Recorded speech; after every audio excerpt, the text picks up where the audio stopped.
Hello, আসসালামু আলাইকুম। আবার নতুন একটা ভিডিওতে চলে আসলাম। আজকে একটু ডিফারেন্ট ওয়েতে ডিফারেন্ট কিছু রান্না করব। আপনাদের সাথে শেয়ার করছি সেটা।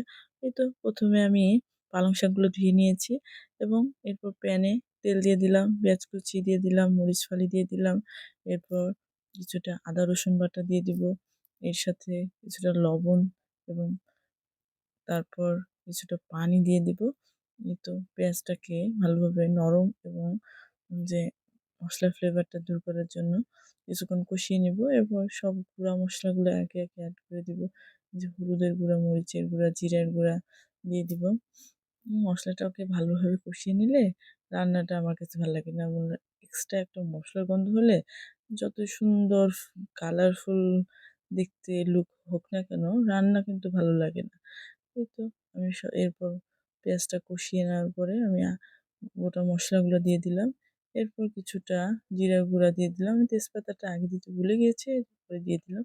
এরপর আমি চিকেনগুলো ধুয়ে দিয়ে দিলাম। ১ কিলো পরিমাণ চিকেন আমি এখানে দিয়েছি। এরপর ঢেকে আমি রান্না করব চিকেনটা সিদ্ধ করার জন্য। এরপর পেঁয়াজ কুলি দিয়ে দিলাম। এরপর কিছুটা টমেটো দিয়ে দিব।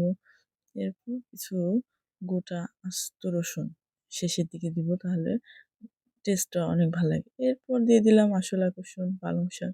যেহেতু বলেছি স্পিনাচ পালং শাক। এই তো হয়ে গেল আমার সুন্দর একটা রান্না। কার কেমন লেগেছে একটু